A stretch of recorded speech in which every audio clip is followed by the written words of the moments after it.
Hey welcome back to TSC channel. ఇప్పుడు మనతో పాటు ఉన్నారు one of the best writer కావచ్చు, ఫిలాసఫర్ కావచ్చు, అండ్ ఆర్టిస్ట్ కావచ్చు, అండ్ శాండ్ ఆర్టిస్ట్ కావచ్చు, పెయింటింగ్స్ కావచ్చు. సో అన్ని రకాలుగా he's one of the best for అంటే ఇప్పుడు. సో అతని పేరే కాంత్రీసా. సో అన్నతో మాట్లాడడానికి ట్రై చేద్దాం. నమస్తే అన్న. నమస్తే. ఇంకా ఏంటన్నా, ఎలా ఉన్నారు? How is your life current? ఏమనిపిస్తుంది నీకు? So you seems very peace. చాలా ప్రశాంతంగా ప్రశాంతంగా ఉన్నా, అంతర్గతంగాను బాహ్యంగా ఒక్కోసారి మారచ్చు. అంటే సర్దైంది తుమ్మి తుమ్మి తుమ్మి అనుకో, చిరంజీవి కూడా కోతిలా కనబడచ్చు అంతే, శరీరం కాబట్టి. Otherwise I'm okay. ఓకే.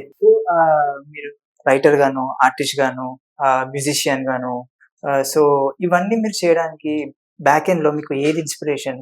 అంటే ఏది మీకు ఇవన్నీ చేయాలని మీకు చేసింది? ఏం చేస్తే జైలుకు పోము అవన్నీ చేస్తున్నాం.